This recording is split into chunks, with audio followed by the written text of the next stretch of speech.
Welcome back to another episode of the AJ Sports Podcast. I am one half Anthony Carboni, and to my right is the other half Justin Vilche. We are back. We have been extremely busy with work and school. I got sick over the Christmas break. It's time to start being more consistent. We are back, and we are going to try and do an episode every Tuesday.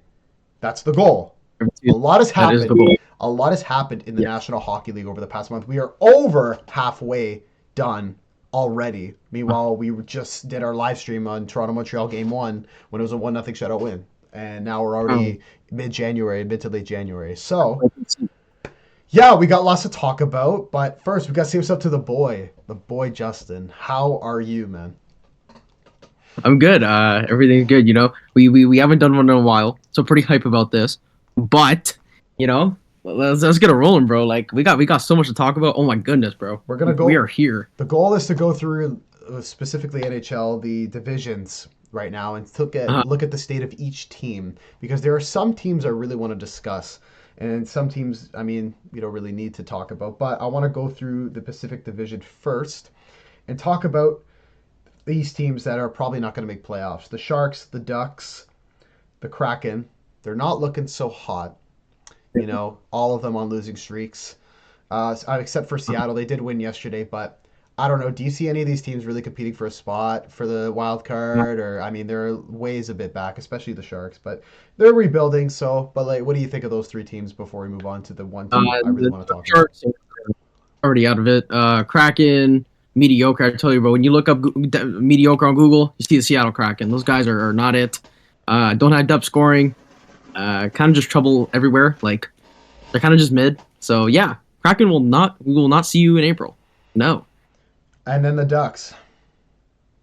Yeah, the Ducks were rebuilding too, bro. They still got years to go, bro. Like I will say for the Sharks, I'm really liking Macklin Celebrini so far. He's looking really nice. Not a Calder favorite right now, in my opinion, but he should be definitely considered for the Calder Trophy when it's all said and done this season. But a team I really want to discuss that has been in the Canadian media over the past couple weeks is the Vancouver Canucks. This team is not as good as they were last year. Last year they won the Pacific Division title. It came out that there has been a bit of disagreements and locker room arguments between JT Miller and Elias Pettersson. Trade rumors have been circling around. I've been hearing Boston, Carolina for JT Miller. Like, a lot of teams interested in these guys. What's going on with this with these guys? They're having a problem, and it's clearly affecting their on-ice performance, as the last Eastern road trip was not great. They did just beat Edmonton over the weekend at home, but before that they got shelled by another rival, the LA Kings.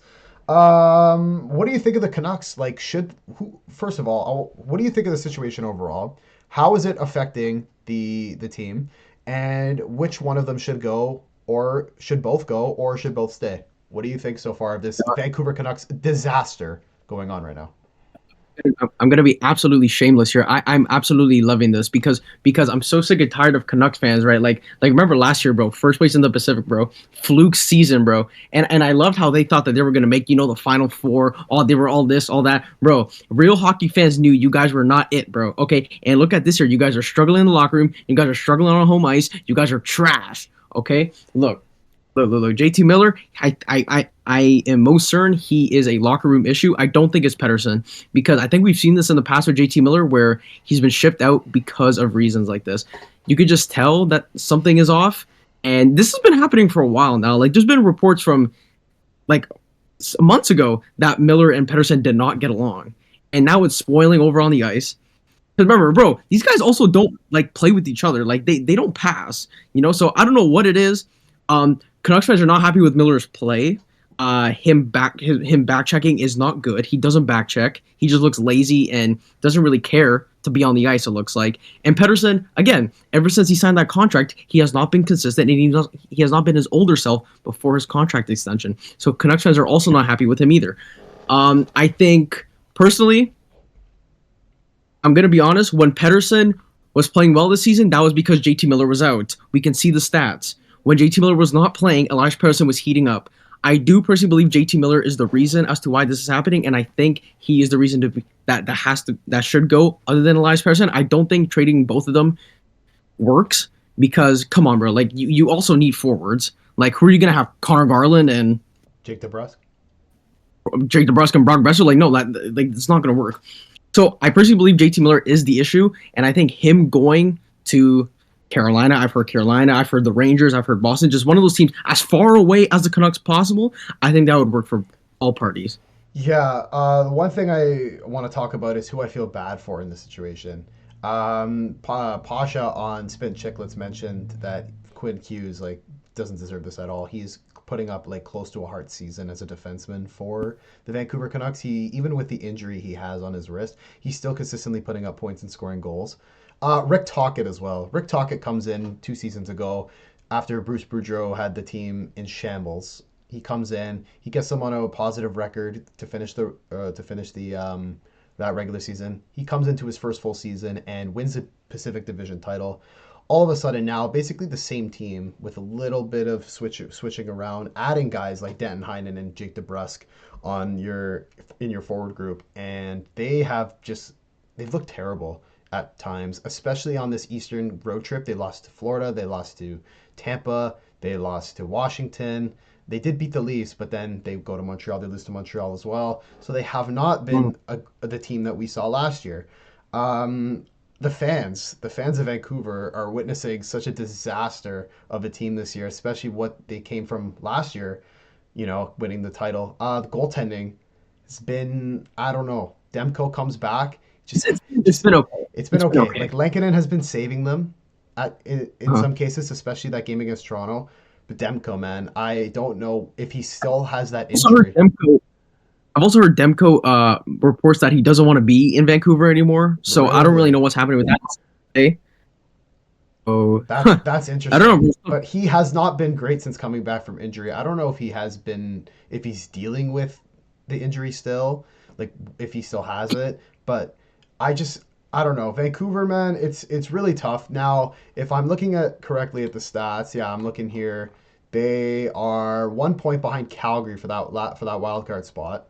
So they're not out of it, obviously. But it's tough right now. I mean, they still have an opportunity to, make the playoffs, but if, they want to, they need to figure this Miller Pettersson situation out because clearly there's an issue going on. There were rumors last week of a Zibanejad Miller swap 1-for-1, if you recall. And earlier, I think the game on Saturday, Miller was supposed to be scratched for a deal involving Filip Chytil and Keandre Miller, but Miller ended up playing the game anyway because the trade was called off. Mm-hmm. So clearly, Miller is the guy that's going. Pettersson looks to stay. Miller looks like he's going to go. Where? I mean, we just heard rumors of Carolina today for Roslovic, or not Roslovic. There was I think there was a prospect, Kotkaniemi, a first and then maybe a third. I saw on Twitter today. But it clearly looks like that JT Miller is going to be the one that does get traded. You could tell he's the issue. Again, Pettersson was playing well. Let's not forget, earlier in the season, Miller took a leave of absence, and Pettersson was going off. Pettersson does not want to play with him. Miller does not want to play with him. And we saw when Miller was not there, bro. Pettersson was playing up to a guy who makes that much money. Like, it's not rocket science. Like, you could see it on the ice. I'm not even a Canucks fan, and I can still see it when I'm watching Canucks games. Like, come on, bro. Yeah. Come on. So we'll see what Vancouver ends up doing. I mean, I think they play. Do they play tonight? I think they're on. They're on tonight. They should be. Yeah. The Sabres roll into Vancouver. Second half of back-to-back for them. So this would be a great opportunity to get a win on the board here for Vancouver. Another team, the Flames, who are also in that wild card race. They currently have that second wild card spot. They've looked vulnerable at times, but overall, I'm liking the play of Dustin Wolf. He's been a very big bright spot for that team. Ryan Lomberg, I love seeing that guy on Hockey Night in Canada fight. He fought the last Saturday, fought the Kings play, two of the Kings players. So 2 fights for him. They did just roll into Winnipeg. They rolled into Winnipeg and beat the Jets on Saturday. Exactly, they rolled into Winnipeg and beat the Jets. So Calgary, it's going to be between Calgary and Vancouver, I think, for one of those spots. Who do you think is a better team right now? Because right now I'm leaning towards the Flames. They're looking really good. Oh, I don't know. I like on paper, I think Canucks, but I think as a team play overall, I think the Flames. Like obviously, you can't win games on paper, right? So just watching the team itself, like I know I'm most certain the Flames don't have locker room issues. So I mean, I don't think anything's affecting them inside the locker room. So I personally, I think the Flames are a better team on the ice. So yeah, personally, I don't want to see the Flames in the playoffs, nor the Canucks. So I just hope one of them like tail off, and then yeah. Personally, I would love Utah Hockey Club in that second wildcard spot. I something about Utah, they're just so cool. But yeah, but back to your question, yeah, I think Flames are a better team. So yeah, there's going to be a lot of buyers at this deadline. I think it's going to be like both the Eastern and Western Conference wildcard races are very close, even in January. So we're going to get to the Eastern Conference where it's really close, but. Moving on to the LA Kings, they're looking really nice right now. As we're filming this could be the 4th year in a row that we see the Edmonton Oilers play the Los Angeles Kings in the first round. It's unbelievable how Vegas is still one. It could change because it's very close right now, but the Kings. Well, there's only one. The Kings stuck in that third spot once again. They do look good. Kemper has been playing well. Yes, he has. They did waive Kaliev. He did end up going to the Rangers. Kempe has been very good for them as well. So Quentin Byfield's starting to get his game up as well. They're good. There looks like they're going to get Drew Doughty back soon from his injury. Yes. So what do you expect from the LA Kings? Do you think they stay in that third spot? Because top 3 is inevitable, but do you think they move up? Do they win the division? Like what are we thinking with the Kings? No, I don't think they win any division. I think third spot is just theirs. Like they're not better than the Oilers and they're not better than the Knights. But I will give Kings credit though. They have only conceded 110 goals on the season, which is the lowest out of all NHL teams in the league. So I mean, I will give them credit. I mean, they lost Matt Roy in the offseason last year, and it doesn't look like it's bothered them at all. Like Mikey Anderson stepped up, Jordan Spence has stepped up, Brant Clark. Yeah. They do this without Drew Doughty. Gavrikov's there as well. So, I mean, they're doing this without Drew Doughty. I will give them credit where it's due. Kemper has played amazing. Personally, I think before the season, I thought he was a little overrated. But, I mean, he's doing his thing, right? The Kings are also, I want to say they're absolutely disgusting on the road. I'm pretty sure it's either at home or on the road. They're like 14-3-1. They just love playing. I think it's at home, so they can't really be being at home. I know they lost yesterday to the Penguins, but it was one of those rare losses. I mean, yeah, bro, the Kings. I think it's gonna be Kings Oilers again in the first round. Goodness gracious. Yeah. It's unfortunately, like even if the Kings play the Golden Knights, like I'm pretty sure the Golden Knights will beat the Kings anyway. So it's just unfortunate, right? Like it is unfortunate. This will be the 4th year in a row they get bounced out. But speaking of the Golden Knights, I want to talk about the Golden Knights right now, who are on a 4-game losing streak at the moment, right? Yeah, but they're still first in the division. They're still first in the division. They did play the Hurricanes on Sunday. A rare loss to Chicago, by the way. I don't know where that came from. Yeah, that was weird. And then last night they lost yesterday to the shootout. But I think Vegas can bounce back. I mean, they still got their good pieces. They're going to definitely be buyers at the deadline, so I wouldn't be too worried about those guys. No worried at all. I think the Golden Knights, every team goes through a little bit of a slump. They do have a tough schedule coming up. They have going to St. Louis, going to Dallas, going to Florida. They have Stars at home and then Jackets at home. And don't sleep on the Jackets. We will get to them.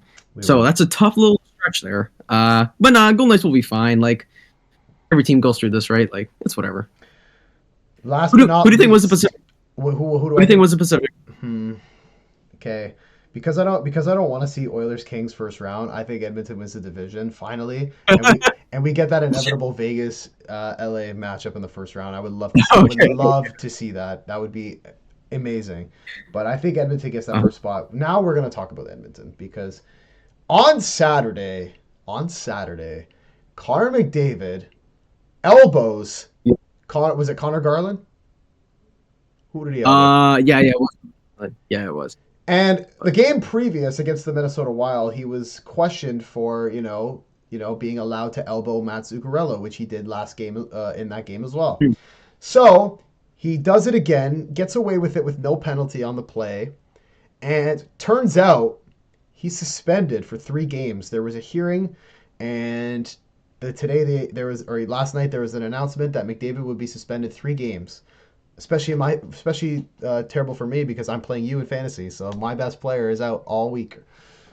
But lovely, McDavid is suspended for a week. A lot of people saying it was bullshit. A lot of people saying it was deserved.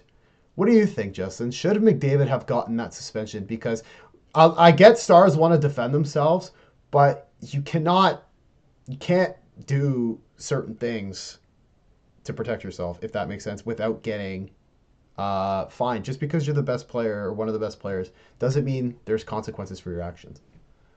Yeah, as much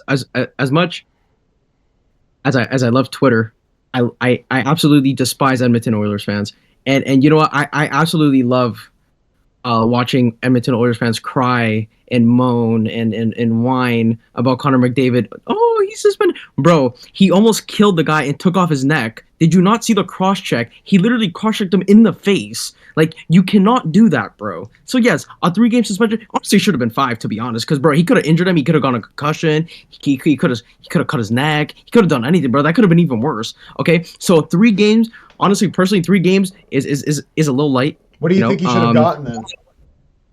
He should have gone at least 5. At least 5, bro. That is extremely dangerous, bro. You cannot cross check someone with a stick with full force. Okay, like, come on, bro. You're not in the medieval times. You know what this bro. reminds me of? You know what this reminds me of when Matthews got suspended for that cross check against Dahlin. Same thing.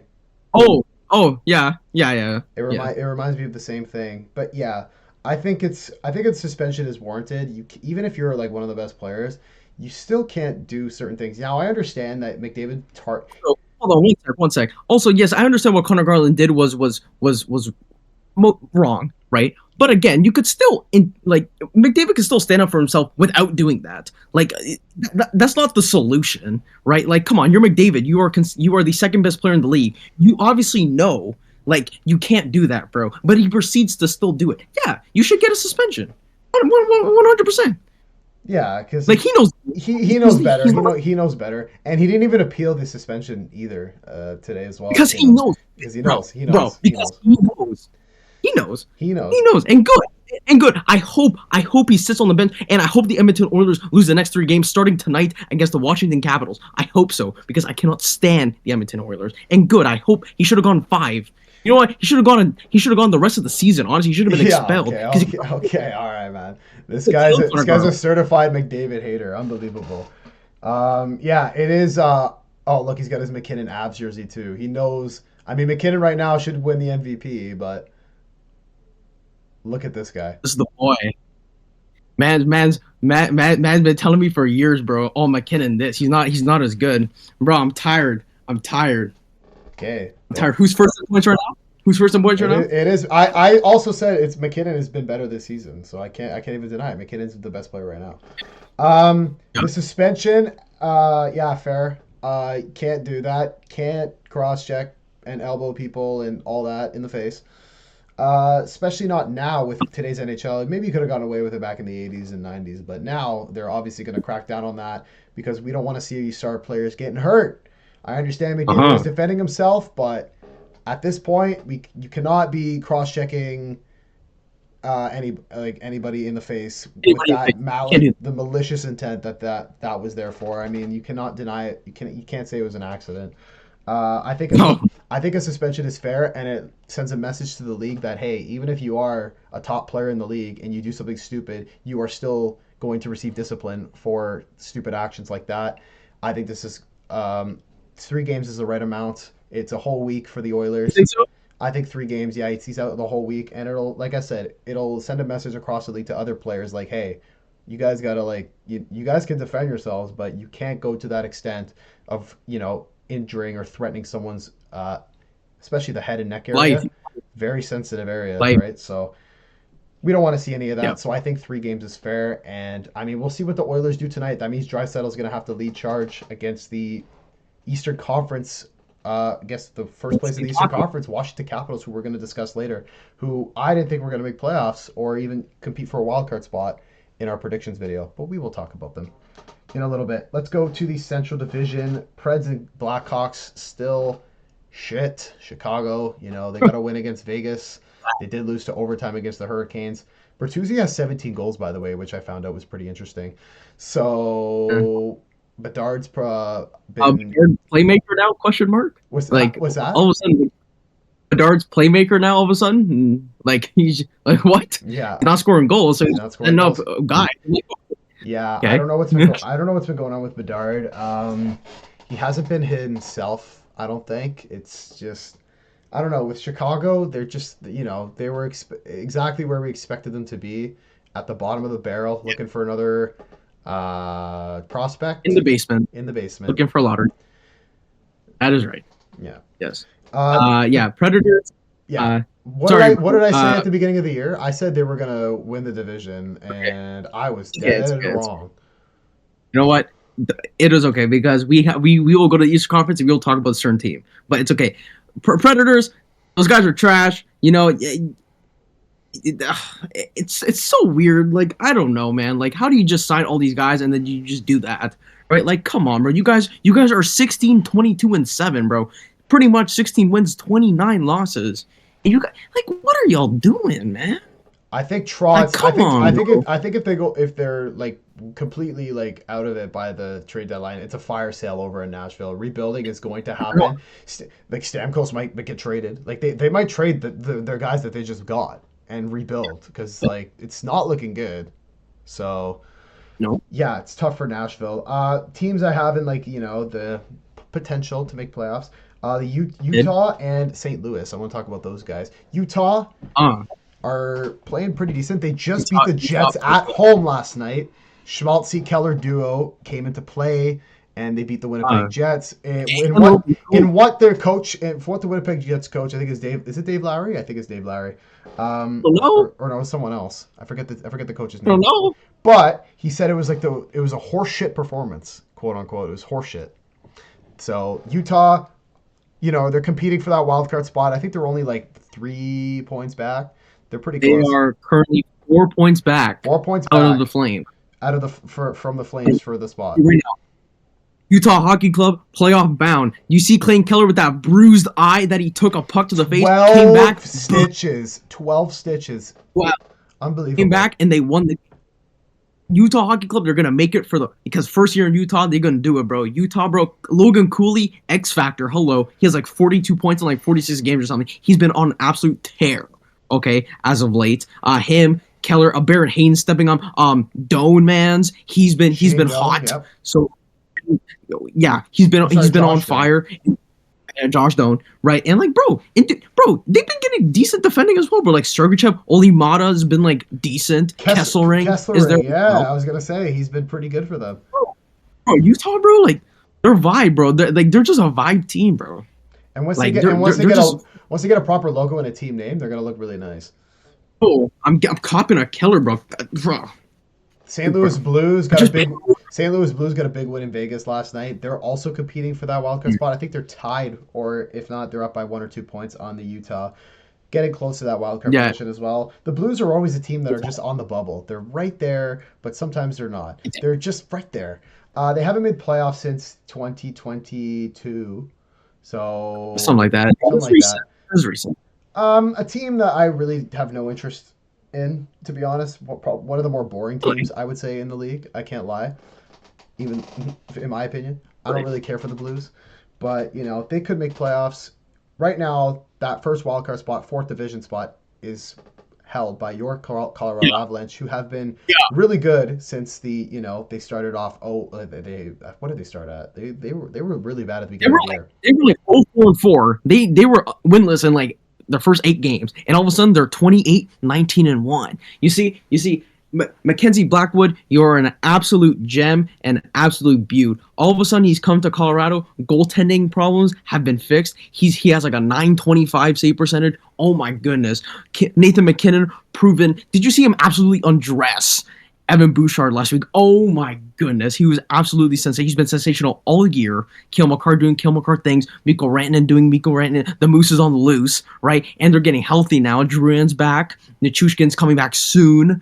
Casey Middlestad has been okay, but bro, Artturi Lekkonen's putting goals. Tell you about the Colorado Avalanche, they're on fire, and I pray they play the Winnipeg Jets in the first round, because I'm telling you right now, the Colorado Avalanche will destroy the Winnipeg Jets. I'm telling you right now, it's gonna happen. It's gonna happen. I would love to see that once again, because I'm so sick and tired of the Winnipeg Jets. Dallas Stars. Dallas Stars right now, they're third in the division. Not as high as I thought they would be. I thought they were going to win the division, but they are there. They're competing. I think this is good for them, though. They could play the Minnesota Wild and take them on in the first round. I think they would beat the Minnesota Wild. The Avs are pushing for second in the Central. They're only 3 points back out of second. So it would be. It could be a really intense matchups here. It could see Jets Stars, Jets Wild, Avs Stars, Avs Wild, Stars Avs. Like literally anything is possible in the Central Division. Like, I don't know what's going to happen. But the Stars and Wild are playing really well right now. They're doing good. The Wild just beat the Avalanche in Ball Arena last night. So they're looking really strong. Gustafsson is, rebounded after a tough little stretch a little bit in the season. As for Dallas, they're looking still pretty good.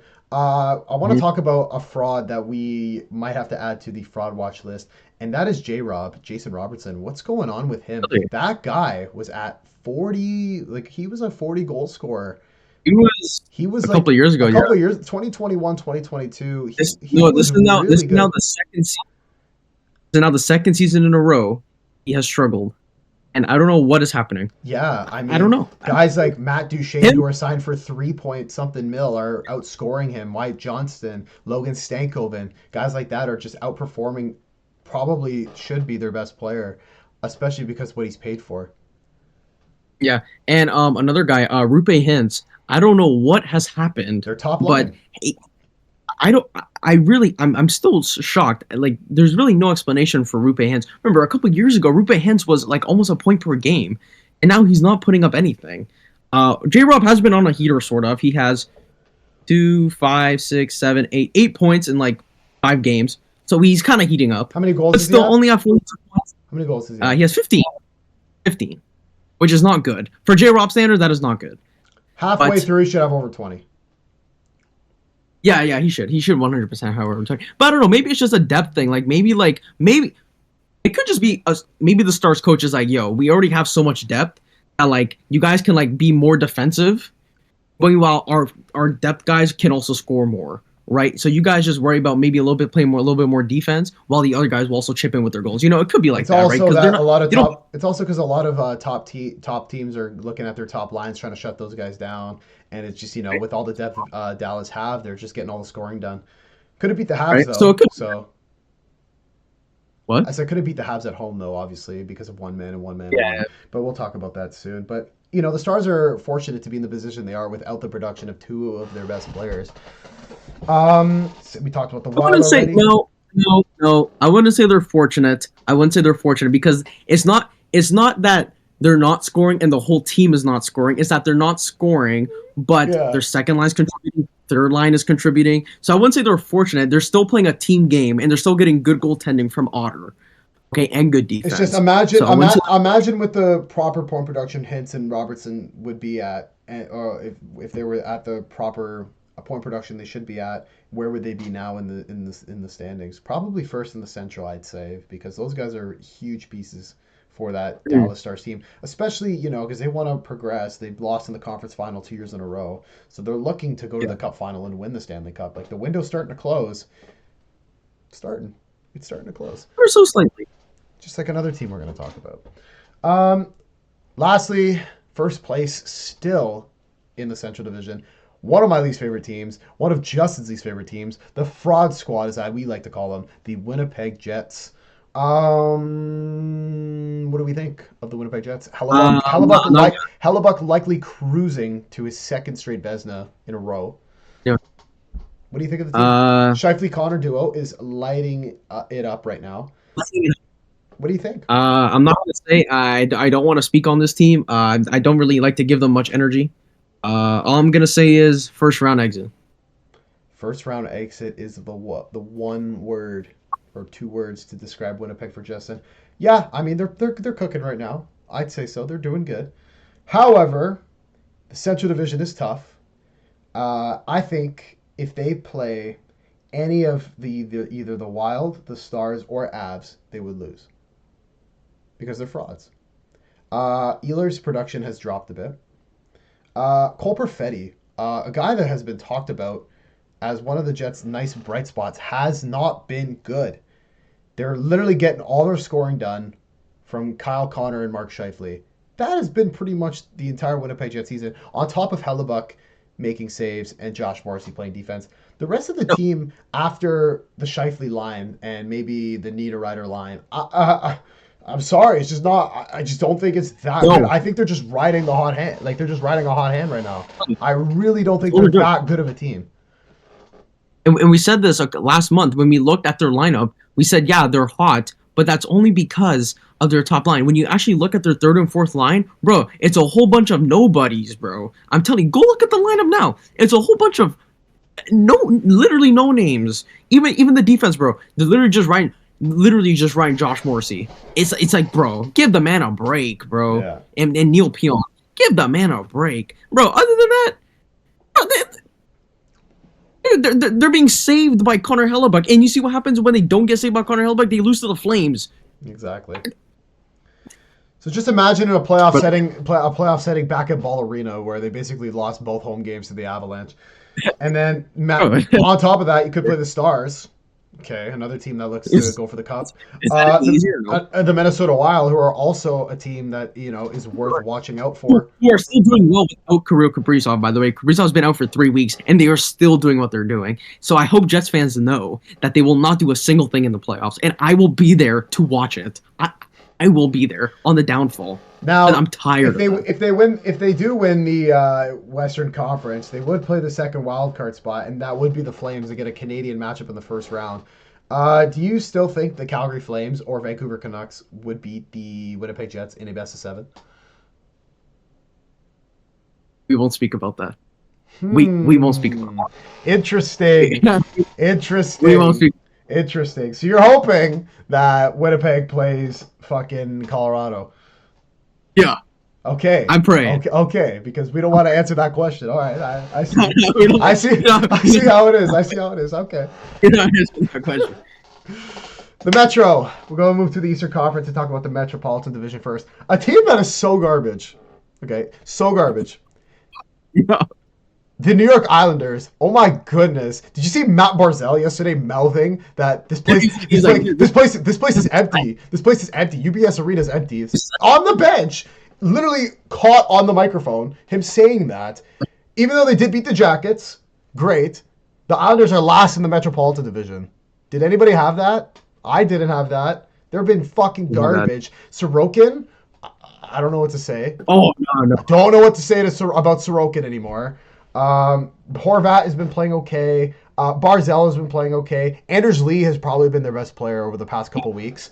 Other than that, what the hell are the New York Islanders? What's going on with who? Who'd you say heating up? Noah Dobson. He's been the rest. After that, man, not a good team, bro. It's a whole bunch of nobodies, bro. I'm telling you, bro. Islanders, a whole bunch, bro. They have no one. If it's not for the top line and Dobson, bro. Ryan Pulock, bro, no one's scared of that fraud. Pellick, no one's scared of that fraud, okay? Nobody's scared of Anthony Duclair, bro. He's not getting carried by the Lightning squad, okay? Nobody's scared of those frauds yet, okay? Like, Sorokin, bro, no. People go to New York for the Rangers, and they're still trash. People know the Rangers are trash, but they still go see the Rangers. Nobody's going to Long Island for the Islanders, bro. Brazil's edition is empty. Yeah. Who's going to go see the Islanders, bro? This is phenomenal, bro. Islanders, they should be relocated because, bro, the Islanders should just sell the franchise. Honestly, just get out the league. Honestly, bro. Like, who actually sits there for Islanders games? Like, honestly, bro, nobody cheers for. I'm so tired of Islanders, bro. Like, they're boring. They don't win games. You have decent players. Some of them are great players, but bro, you're just wasting talent, bro. And it's either they make the playoffs but lose to the Hurricanes in the first round. So it's like, bro, it doesn't matter. You know? For sure. No, like, yeah, it's not simple. No, not at all. Penguins. Wow. Yeah, Penguins. This has been goodness. They started off slow, and then they kind of got hot for a little bit. They were winning games, and now they have completely slowed down the train. They haven't been good at all. Kyle Dubas, there's been rumors that they might be a fire sale at the deadline. We heard the rumors. We heard the rumors, and we saw the rumors. Kyle Dubas is going to the moon with all these players. Veterans, yes. Maybe some young players. It's crazy. One guy I want to talk about, Tristan Jarry, got sent down to the minors after we had a certain boy of ours, our producer Minnie, telling us that Tristan Jarry is so good. He's so fantastic. He's better than Blackwood. When clearly, in 2025, as we sit here, one is playing in the AHL, maybe as a backup right now, I don't even know. The other, Mackenzie Blackwood, in Colorado, having a .925 save percentage. So, poor goaltending. They did get a nice W against the Kings last night. Other than last night, have not been good. Crosby, still at 39 years old, 38 years old, whatever the fuck, how old he is. He's still over a point per game. He's still playing good. Gino, he did have a good game, but still, he's probably one of the guys that Dubas is talking about when it comes to a fire sale. He's definitely on the bubble, the trade bubble. Rickard Rakell would be a fantastic piece to trade. 23 goals. I know. Unbelievable. He's been on absolute... So he could be a 30 goal scorer this season. Maybe 35 goal scorer. That's nuts. Erik Karlsson, that trade has not worked out in Pittsburgh's favor at all. Like, it's honestly insane to think about how they got the Norris winner. He was the Norris winner going into Pittsburgh. With the shitty Sharks, he comes over to Pittsburgh. They miss playoffs again, okay? And he's just not good. There was fights of him and Letang wanting to be on PP1. They didn't know what to do, so they put both of them on there, and that's when they went like 2 for 50 last year. Yeah, last season. That's what I'm saying. Cool. So now I think if Pittsburgh is like way out of it by the deadline, it's over. They're selling. They're rebuilding. Crosby is gonna play a couple games for Pittsburgh next year, and he will get traded at next year's deadline. That's what's going to happen. That's what's going to happen because I don't see Pittsburgh with Nedeljkovic scored a goal and got an assist against the shitty Sabres. Awesome. Congrats, bud. Wow. Congratulations. Wow. You are still not better than teams like the Red Wings. You are still not better than teams like the Rangers, the Habs, definitely not the Jackets, and the Sens. Nope. As much as I don't like the Ottawa Senators, they're not better than Ottawa and Boston. So I think they're going to fall. That fall will come probably within the next 2 days because they play the Ducks and Sharks. I have a feeling they're not going to win those games. I have a very weird feeling that they're not going to win those games. And that is when we are going to start to see the downtrend of Pittsburgh. They're going to trade their pieces. They're going to have a rebuilding season next year. Crosby is going to tie Gordie Howe or tie Gretzky, I think for the record, for most consecutive seasons for a franchise at 20. He'll be at year 20. And then when they're way out of the playoffs next year, he will go to Colorado or Montreal, play for one of those two teams because he wants to either play with McKinnon or a team that he's been cheering for since childhood. So, Pittsburgh, I don't know what to tell you besides all of that. Yeah, it's over. Yeah, I mean, look, they're only 4 points back out of a wild card spot right now. But, I mean, it's just not going to happen. There's just too many teams ahead of them. It's just not going to happen. Flyers. Let's go to the Flyers. God, Flyers are so boring, man. Like I love Torts. Because I love Torts. I have the love for Torts. Man. So we have to talk about the Flyers for Torts. They are also fighting for that wildcard spot. They're fighting for that wildcard spot too. They're there. They're tied with the Rangers for 48 points. The Rangers in the wildcard race. What? We'll talk about that. But the Flyers are there. Mitch Koff, that production, that plummeted because he has just, oh my goodness, he was healthy scratched. There was there's 8 games in a row where he didn't get a point. They're getting their score. Who are they getting their scoring from? It's Konechny. They're getting guys from literally just Forest. It is literally. Yeah, okay, it's literally Konechny, who's on my fantasy team. Getting all the. He got like 4 apples the other day. Unbelievable. Bro, it's only him. I still don't think the Flyers are good enough to make playoffs. I still don't think they're better than the other teams that are higher up in the standings in the Eastern Conference. They're eventually going to fall as well. And I mean, the goaltending is. I mean, do you trust Ericson and Fedotov or whatever? It is. You're not making playoffs with that goaltending duo. I'm sorry. Just not good enough. No, dude, the Flyers are not making the play. Again, their defense is not good. Okay, I understand you have who's Bobby Brink, Drysdale, Noah and Ristolainen. Noah Cates as well. Cates is pretty good on forward. Like, bro, like the team's not good enough. Okay, the goaltending I don't trust. Defense I don't trust. Forward core you have Couturier, Tippett, and Konechny. Other than that, bro, you have Morgan Frost, who's a bust. Okay, he's been in the league for years and he's done nothing. Okay, let's just be for real. Okay, I don't care that he's Canadian or whatever. He's not good.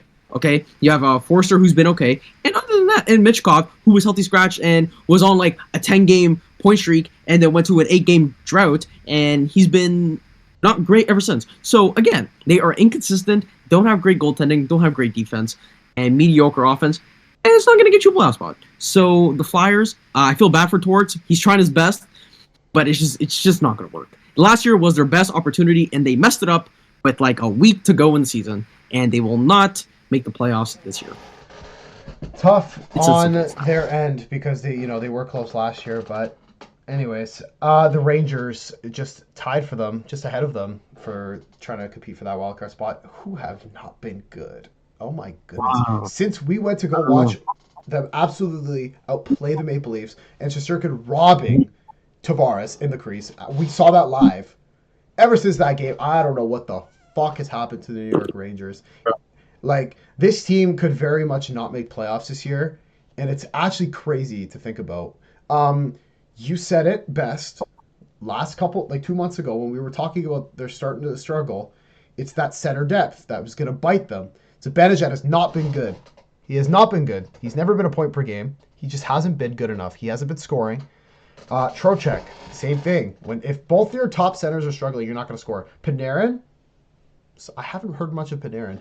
Chris Kreider was healthy scratched, my guy. Healthy scratched. That's your could have been your captain. Remember, first of all, he had 40. I think he had 40 goals last year, bro. He's getting healthy last year, and he's getting healthy scratched. What's going on? Literally, crossing him off the list, like a healty scratch. That's Chris Kreider. He's been playing. He's the guy that injured Price like a decade ago. Bro, like okay, bro, that was like 10 years. Oh, hold on, but that's how long. But think about that's how long he's been playing there, and all of a sudden he's just been shit. That's what he gets. That's what he gets for doing that because we would have won the cup in 2014. Bro, he's getting healthy scratch like guys on our soccer team, bro. Just healthy scratch. Just scratching them. Sorry. Not today. Oh man, it's Shesterkin. I'm questioning his health. He hasn't been that great himself. I don't know what's going on with him. I thought you were gonna question the contract. I'm like, bro, come on, bro. Like, give the man a break. Like, goddamn, bro. His defense in front of him is also not great either. Like Keandre Miller, I don't know what the hell happened to him. I was praising that guy before, not good. Yeah. Ryan Lindgren, not good. Braden Schneider, not good. Adam Fox, buddy. Buddy. What happened to him? There's absolutely no way you were in conversations with Makar and Hughes in the same sentence for the past 2 years. All of a sudden, you have taken this big nosedive and you've scored like 1 goal all season and you only have like 30 points. Foxy Clean, what is you doing, bro? Like, we know how good you can be, bro. Yeah. Like, you play for the Rangers, you play in MSG, one of the biggest hockey markets, and you're doing this. It's unbelievable. Like, what is happening? We know you could be better. And I love Foxy. Foxy is when I watch him play, like, when he's good, like, he's tremendous. But, like, bro, what is happening? Do the Rangers make playoffs? They're -8 goal differential right now. They're 2 points back on, they're 4 points back on Boston with 2 games in hand. Do they make playoffs? What do you think? Yes, You still? I think so. What do you see them getting? Do you see them getting wild card? Yeah, wild card. Yeah, wild card. So who do you got? We're gonna talk about the wild card race. Don't worry. We will get there. We will get there. I think I know who you have in that wild card spot, but man, yeah, the Rangers, man. The game the other game the game the other day. We'll talk about that when we get to the halves, but they lost to the Canadians. Jack Guy's the heavyweight king, absolutely bitched Matt Rempe in the corner. So I think we now know who the heavyweight king is in the National Hockey League, because Rempe got taken down by Jack Guy. But we'll talk about that later. But yeah, for the Rangers, man, I don't know. I don't know what to say. I don't know what to say about the Rangers. It's so tough because I have a team that I support that is also close in the wild card race. There's also a team from Boston that should still be making playoffs, and we got the Sens who are kicking tires right now. So I don't know, and we got the Blue Jackets also kicking tires. So I don't know if the Rangers can hold up, if they get a good piece at the deadline. I mean, who doesn't want to play for one of the historic original six teams? So they could be a really good, especially if they get JT Miller as well. I feel like they solve a lot of problems with their center depth. So we'll see with the Rangers. I don't know if they'll make playoffs. It's hard to say. It's only January, but we'll see in the next few weeks, maybe after Four Nations, where the Rangers will sit. One of the hottest teams in the league, the Columbus Blue Jackets, your boys, Werenski, leading all defense in points and scoring. 15 goals for a defenseman is nuts. Already only basically just over halfway through. That's really insane. He's got like over 50 points. He's passed Makar. Okay. Yes. For points in the league. Definitely the Norris favorite right now. Should be, in my opinion. Oh, he's not actually. Bookies have Cale Makar at plus 140. When he was right behind at plus 150, and Zach Werenski at plus 250. I currently have Zach Werenski as my Norris winner. One, because he's on the Blue Jackets, who were predicted to be last in the division. Two, he's leading defense in points right now, and that's it. Let's be honest, if it wasn't for him, we don't know where the Blue Jackets would be right now. The fact that the Blue Jackets are this good, fighting for a playoff spot, and he's been putting up lights up numbers again. It was all about his health. We knew he could be good. He just had to stay healthy. And he hasn't missed a single game all season. And look at what he's doing. He has been on an absolute tear. The Blue Jackets, I have them making the play. Oh, actually, wait. I don't know yet. Whoa. I don't know. The thing is, I think, we'll actually no, because we're talking about them right now. I think they will make the playoffs if they get a goalie. And I personally believe John Gibson is the answer for the Columbus Blue Jackets. I don't see them trusting Elvis Merzlikins. Okay, he's been there for years, and I don't really see them trusting Merzlikins. John Gibson needs to get out of Anaheim as quick as possible, and the Blue Jackets are obviously closer to making the playoffs than the Ducks. They need a goalie. If they get John Gibson, okay, for a team that actually plays hockey and winning, I need to win. I think the Jackets will make the playoffs. But yeah. So, but other than that, Jack's forward score has been on an absolute tear. Voronkov, machine. Monahan, before he got injured, machine. Obviously doing it for Gaudreau. Marchenko, who's I'm telling you right now, bro, I don't care. Marchenko, when I watch Blue Jackets games, he is the next Kucherov. I will say it. Marchenko is an absolute machine. Oh my goodness. I'm telling you, bro. He plays exactly, and he has like the same number. I'm pretty sure it's like 86. He has the same number as Kucherov. And he's Russian. And he's Russian. I'm telling you, bro. He is the next Nikita Kucherov. Mark my words right now. What day is it? It's January 21st, 2025. January 21st. He is the next man up. Marchenko is a beaut. But, bro, they even got Fantilli out there, Kent Johnson, Fantilli, I want to talk about. Yeah, he's been really picking it up recently. After a lot of slander he's been getting for not having a lot of point production, he's really picked up his game. And the whole team is just humming right now under Dean Evanson. Yeah. So that's a bright spot to see. Currently, they're just 1 point back on a shit Boston Bruins team, which I will discuss shortly. But moving on. But Columbus, if they get a goalie like John Gibson, they will make the playoffs. If they don't, I think they will miss out by like 2 points. We will But see. we will see. The Hurricanes and Devils, we'll quickly talk about them in spots where we basically predicted them first, close to first and second and third. I had the Hurricanes going third. I had the Devils going first. Yeah, I have nothing really to say about the Hurricanes. I mean, I think they could play a bit better. I would say they need to add some pieces at the deadline for sure. If they want to go far in the playoffs, because these guys have been like there for so long. They've been like the Eastern Conference Avalanche before the Avs won the cup. And I don't know. To me, they're if they play like New Jersey or Washington in the first round, it's going to be a really tough first round for the Hurricanes, especially with how those two teams have been playing. But what do you think of the Hurricanes so far this year?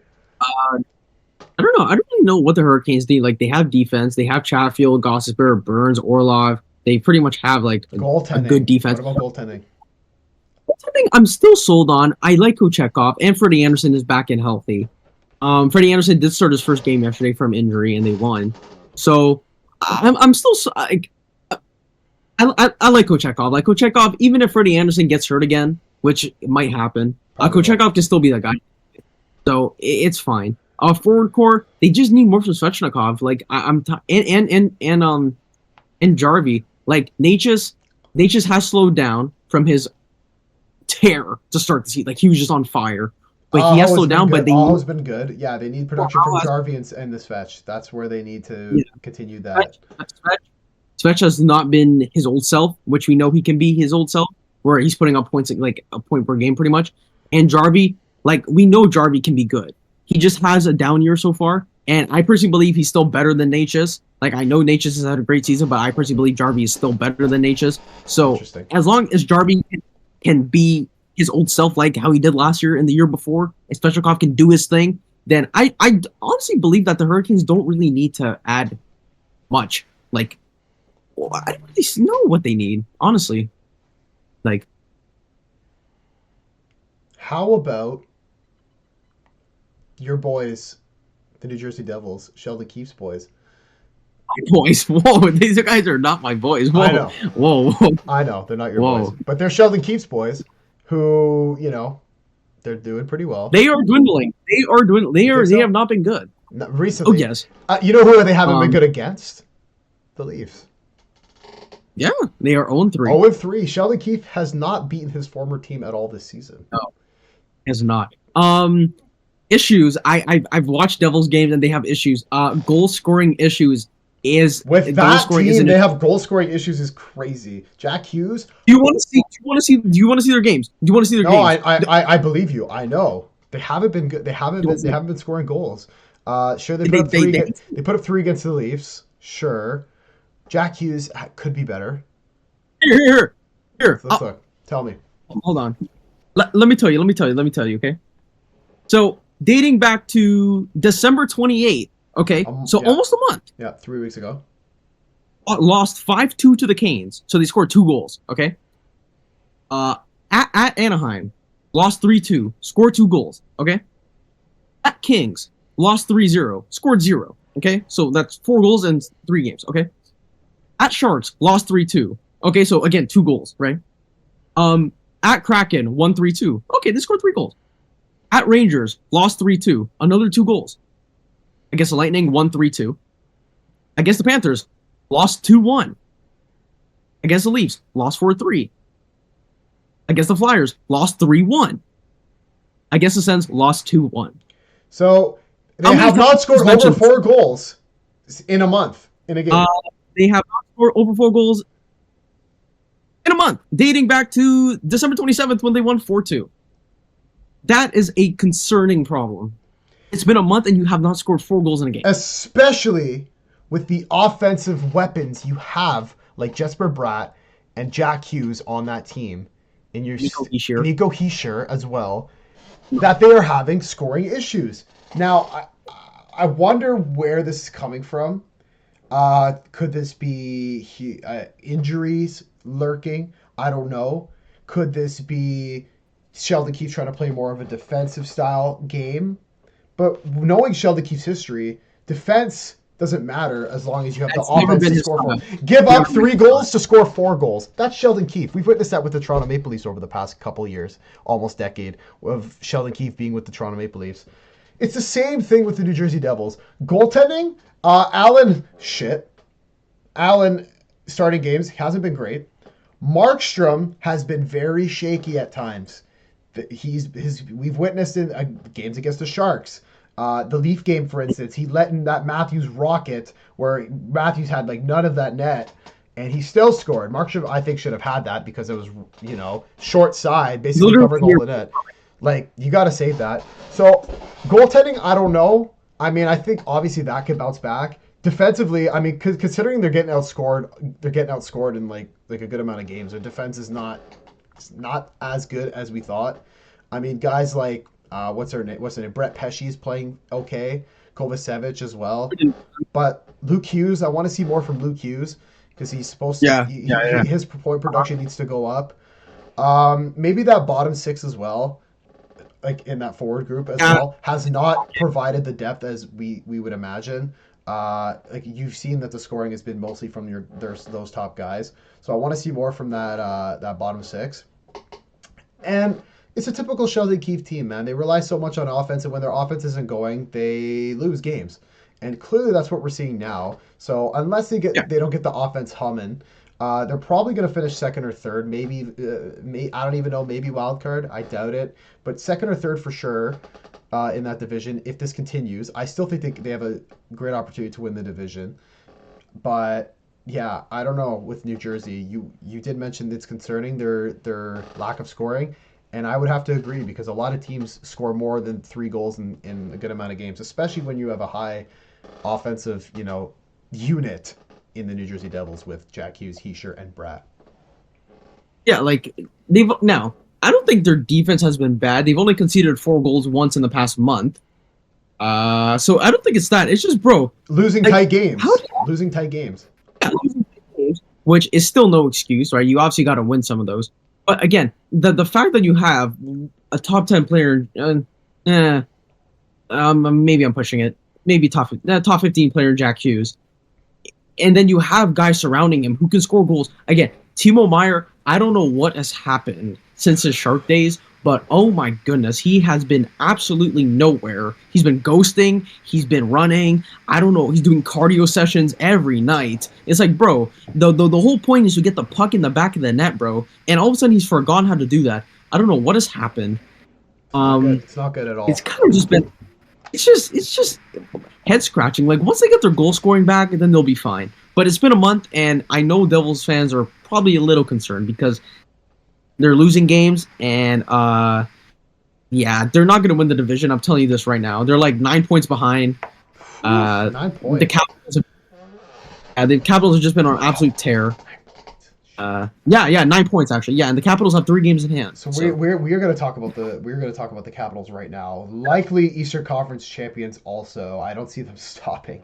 It's absolutely insane how the Capitals have been doing, considering I predicted them to be fighting for the wildcard spot, if not missing the playoffs over Detroit. And you did predict them to go second or third in the division. You did have them making it. But we did not expect them to run the Eastern Conference, especially after they did a little bit of a retool after they won the Stanley Cup back in 2018. Ovi is getting older, and they are still good. The depth pieces that they've added, guys like Mangiapane and Dubois haven't really been noticed. It's more Logan Thompson, okay, their goalie that they got from Vegas, who never got a fair chance over there. He is basically, I think he's been undefeated in his last 8 games. Like he's won 8 in a row starting or something like that. Yeah. He has been disgusting. Okay, the defense for Washington. Oh my goodness, Jacob Chychrun taken over the number 1 D spot for an older veteran like Carlson. Oh my goodness. That defense is gross. That defense is nasty. Depth scoring. Protas, he's been very good. McMichael's been slowing down a little bit, but he's still there. Wilson as well, getting the team going. Dylan Strome. Ovi. Alex Ovechkin. He's still there. Please. He's still there. He'll break that record, bro. He's going to break that record. Do it. And he might do it this year. I think he's 20 goals away if I'm not mistaken. He's close. He's got like Yeah, 870 something. He's close. Yeah. And it starts again on the Western Canadian road trip against the Edmonton Oilers tonight without Connor McDavid. What do we think of the Washington Capitals, bro? Like, who do you, like, they might go on a run in these playoffs, like, low key. Yeah. I accidentally put a bet on them to make it to the Stanley Cup final. So Oh, you did? Yeah. Bro, I thought it was for regular season for them to win the conference, but then I realized after that I was like, oh, they have to like actually win the conference in the playoffs. I was like, oops. So they kind of have to make it now. But yeah, dude, they've been an absolute terror, bro. Logan Thompson has like a .940 save percentage in the past like 10 games. He's been electric. And he's not on Team Canada. And he's not on Team Canada.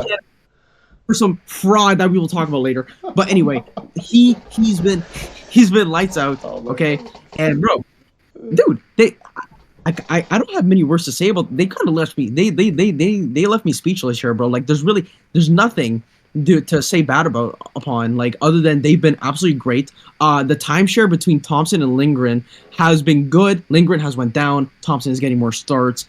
Goal scoring, Dubois doing his thing. He's putting up a little bit more points than he did in LA.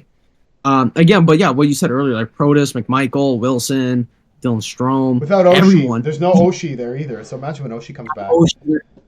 So it's like, bro, like, wow, I can't believe this. Like, a wagon. Spencer Carberry should get the Jack Adams Award if they do win the conference. Oh yeah, should be up there for sure. Yeah, Moving on to the Atlantic Division. Our favorite division, because both our teams are in it. Sabres, I want to talk about the Buffalo Sabres. Oh my goodness. They suck. They suck. Yeah. They've been sucking for years. They were close last year to making playoffs. I'm so sick of the Buffalo Sabres. I hate the Buffalo Sabres. I hate the Sabres. They have been talking about getting in the playoffs for so fucking long. And they're still not there. There's this little triangle. Oh, Ottawa, Detroit, Buffalo. We've taken over. Those guys over there are part of that triangle now. All right, we have passed you. We've passed you. We've passed you. You are done. The Sabres, trash. Ukko-Pekka Luukkonen, literally injured. Okay, Levi. What the fuck is going on with Devin Levi? What the fuck is going on with Devin Levi? Back in the AHL. Okay.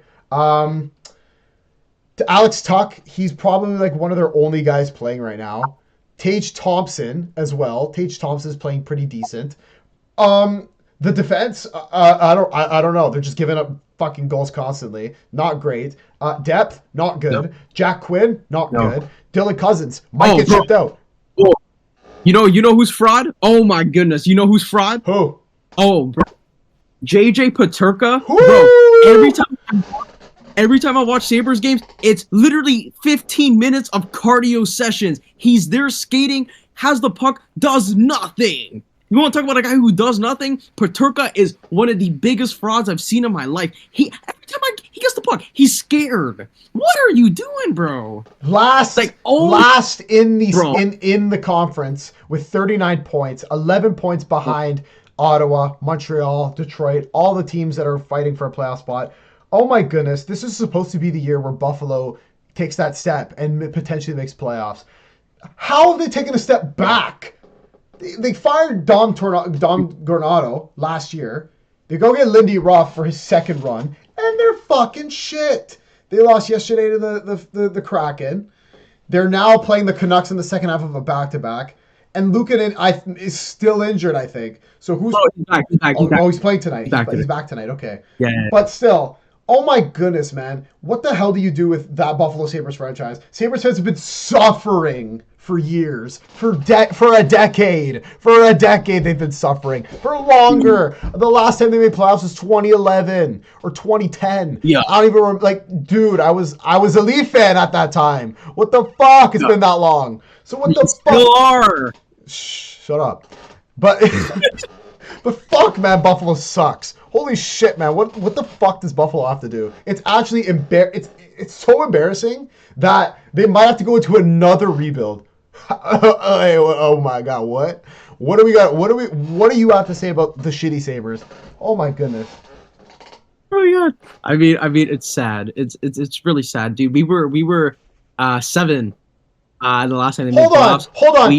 They had Sam Reinhart, they had Ryan O'Reilly, they had Jack Eichel in their system. They had Brandon, they had Montour. They had so many players, and they're gone, and they're still bad.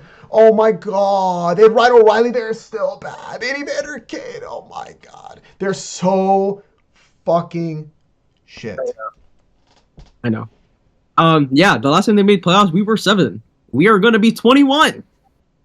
This upcoming year. Shout out to us. 14 years ago. We can go drink in Buffalo with the Sabres fans. Dude. We could go drink with Sabres fans after all the times they missed playoffs. We could do it with them now. When we were 7, we couldn't do that. Now we're 21. Now we'd be 21, and they still haven't made playoffs. Oh my goodness. Oh my goodness, dude. Yeah. Almost 6 years from now, 2 decades since they made playoffs. Excuse me. This is embarrassing. Embarrassing. Oh man. No. For real. No, Sabres. I don't even know what to say, bro. Like, your only bright spots is Tage, Tuck, and Ukko-Pekka Luukkonen when he's Tage and Tuck may request trades if they do not fix this issue. Thompson is wasting his fucking time in Buffalo. Alex Tuck trying to chase a cup that he couldn't get with Vegas because Jack Eichel wanted a trade. He needs to get the fuck out of his hometown. I don't care, man. You're not winning in your hometown. Your hometown sucks at hockey. Yeah. They're a terrible hockey franchise. It's so pathetic how they can still barely get any fans in their building. Oh my goodness, after years and years and years. Even if they brought back the old Buffalo head jersey, they're still bad. They're still bad with that sick looking Buffalo on their jersey looking at me like bro, how are they still bad? Is it really? Because I personally don't like them. A lot of people like them, but I personally don't like that jersey. Oh my goodness, man! Wow, the Sabres are shit. Yeah, they are not. Moving on. Another boring, my opinion, a boring team is the Florida Panthers. Like, I don't really care what happens with them right now. They are second. Bro. They were gonna make playoffs, bro. Just move on. They're right now. They're gonna make playoffs. They're probably gonna take second because my prediction of a certain team making first looks like it's gonna happen. But they'll make it. Tampa Bay. They're also looking pretty solid. Tough loss to the Leafs last night, but they're still pretty good. I still think they're better. They're better than Boston. I think they also have like 3 games in hand on Boston, so they're definitely gonna win a bunch of games and surpass Boston and take that 3rd spot. I think your top 3 is set for that division. I think if Tampa wins their games in hand that they have on Toronto and Florida, they'll make it an even closer title race. So Tampa, they're fine. Lock for 3rd or 2nd, maybe 1st. Florida Panthers lock as well. Teams I want to talk about now. The Detroit Red Wings, first of all. We'll talk about them. They're fighting right now. Okay. I think they are 8-2-1 with Todd McClellan. 8-2. Last 10. 8-2. Or 8-3 because they did lose to Dallas. So they could be like 8-3. So they are doing pretty decent after they fired their coach Derek Ledon and they brought in Todd McClellan. What do you think of the Detroit Red Wings right now, Justin? Okay. I understand my prediction was wrong. Yes, I know. I had Red Wings. Okay. The original prediction was Raymond has 40 goals, 90 points, and they win the division. First in the division. Now, yes. Okay. Now, listen. Raymond. My projection for Raymond is looking. It's looking decent actually. He has like 19 goals and 50 points. So, okay, I'm half right. Okay, but the Red Wings, look, if the Blue Jackets don't make the playoffs, I pray that the Red Wings make the playoffs. I want them to make the playoffs. I haven't seen them in the playoffs for like I don't even know how long, and they have a good team. Personally, I think they have a good team. They just need solid goaltending. Oh my goodness, they just need goaltending. Their forward core is good. I like their defense. Their defense is decent. Oh my god, bro! If they actually had competent goaltending, they would be fighting for top 3 in the Atlantic. I cannot believe that they have all this star power up top, but they can't be consistent, bro. Yeah, they had a new manager bounce. Yes, Todd McClellan came in, boom, 7 straight wins. But bro, they have to keep it up now. Like they can't fall it off now and now lose like 7 in a row. Like they have to keep winning games. And man, I want them to be good. Listen, I want Detroit to be good too, but man, they're inconsistent.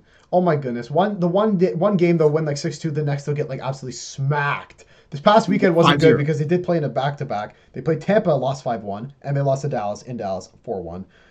back now. They're playing the Flyers tonight, which should be an interesting game because they're both tied on points for the wild card race.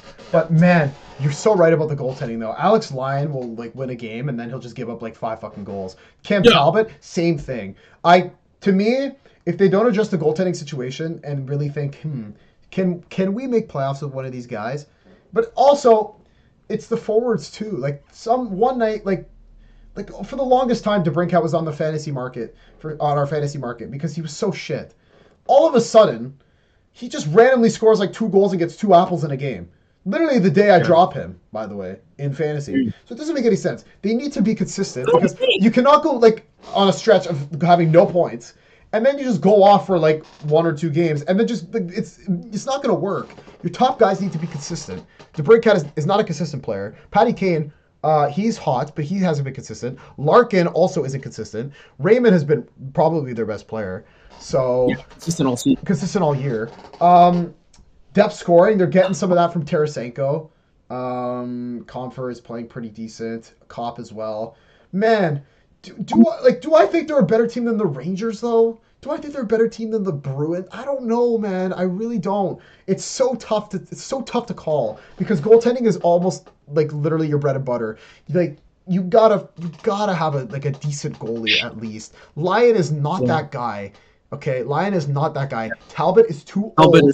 Talbot is too old to get you past the first round or even into the playoffs. Where is their prospect Sebastian Cossa? Like, I'm still waiting for their goaltending prospect to come up and play. He should be Cosa's playing games. And he has gone no games. Like, where is he? I want to see him play, bro. Like, get somebody new in that. Husso is also not the guy either. Like, no. He's shit. Jack Campbell's never going to get brought up and see a game in the NHL again. So at this point, you either go for a goaltender at the deadline or start shopping for one, or you bring up Cossa and see how he does. And if he's shit, he's shit. But the Red Wings, like you said, could be fighting for top 3 in the Atlantic had they not have a go after a fucking another goaltender. Because a guy like John Gibson on the Red Wings, I feel like could do numbers for them, do wonders and numbers for the Red Wings and stack up some wins. Wonders and numbers. Consistency is a huge factor. Because like no way you come off beating the Florida Panthers in Florida to just losing to Tampa than Dallas. Okay. Yeah, like you know you're in a tight race. Also, every games are important right now. Shouldn't be getting shelled 5-1. If you lose to Tampa Bay like 5-3, 5-4, okay, but like don't get your asses handed to you. And then the next night against Dallas too. Like, what kind of a response is that? But man, what was that, bro? Dude, I don't know if the Red Wings are going to make playoffs, man. They're so inconsistent. It's just like I don't know. Yeah, it's a fraud team I want to talk about. And I don't know how the Toronto Maple Leafs lost to these guys. It's the Boston fucking Bruins. Oh my goodness, Boston are shit. Wow. Yes. That Sens game, extremely. I was watching some of Hockey Day in Canada. Oh my goodness. It should not have been that close. Boston got lucky. Holy shit, they're bad. They're bad. Swayman? What has happened to Swayman? I'm not going to sign until I get paid my $8.5 million because I'm that good. Because I beat the Leafs and I almost beat the Florida Panthers. Okay, I'm so glad you figured out that you're better than Allmark. Maybe. Terrible start to the season. He did not have a full training camp because he was selfish and didn't want to take the money. Because goaltenders think they're worth millions and millions of dollars. Apparently, he thinks he deserves to start money. Not even close, buddy. You are like Swayman. Oh my goodness, your backup is also terrible. He got the win against the shitty Sharks yesterday after being down 3-2 going into the third period. They were down 3-2, by the way. Oh my goodness. So your goaltending is not great. Your defense is slow.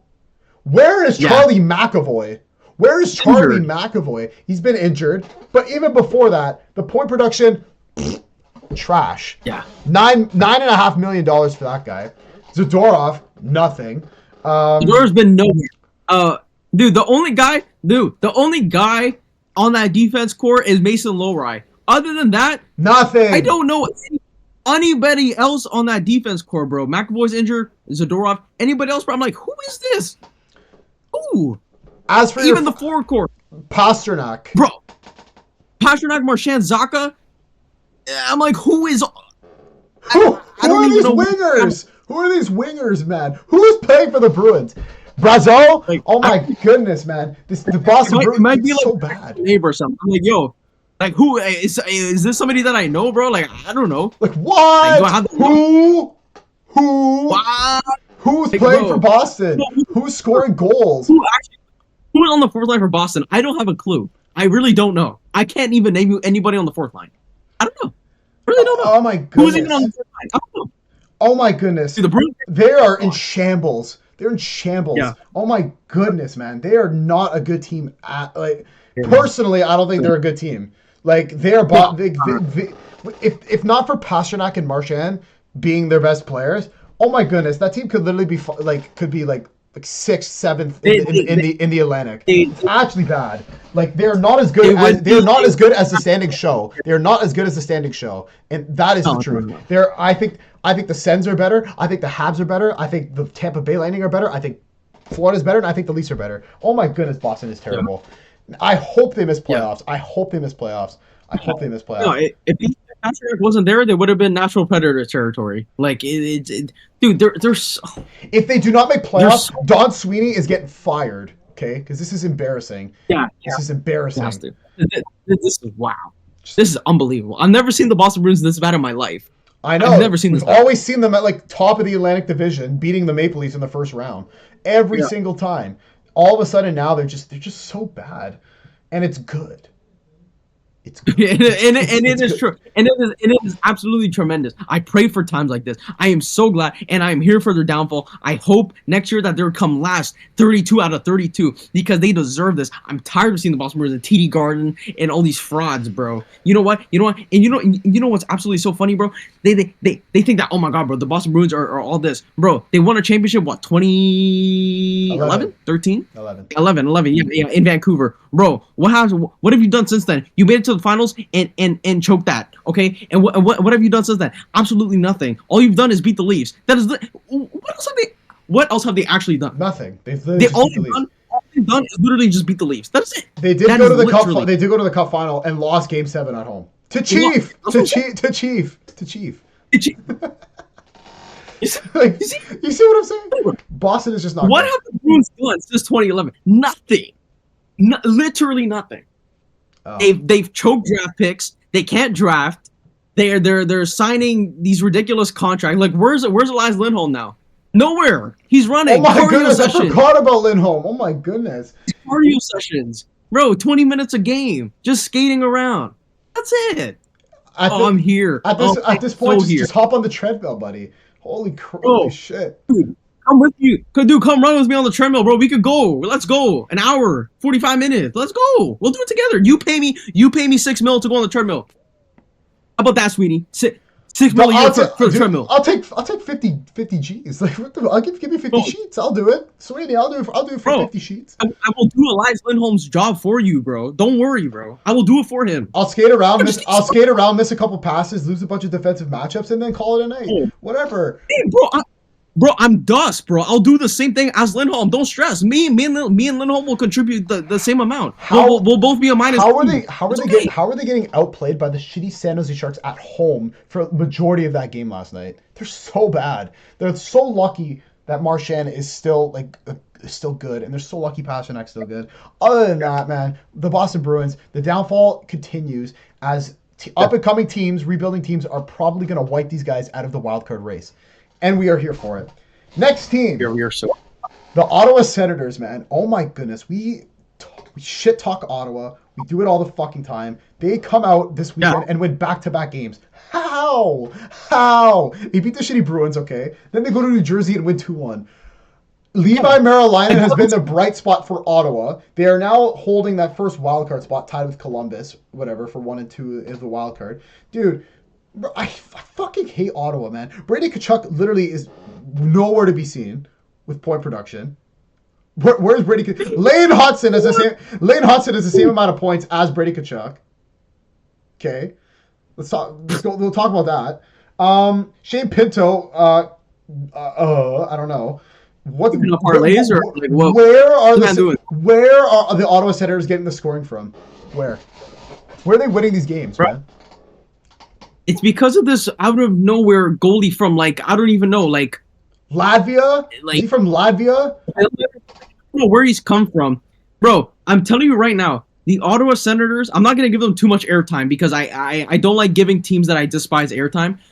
The Ottawa Senators will not make the playoffs. And look, bro, put it into context what happened this weekend. They beat up. They didn't even beat up. They got a lucky win in shootout, okay, against a terrible Bruins team, and then they beat a Devils team who haven't scored more than 4 goals in the past month, okay? Actually, put it into perspective. The Senators, they're not good, okay? I'm tired of this, bro. They will not make the playoffs. They can get these lucky wins, but it's not.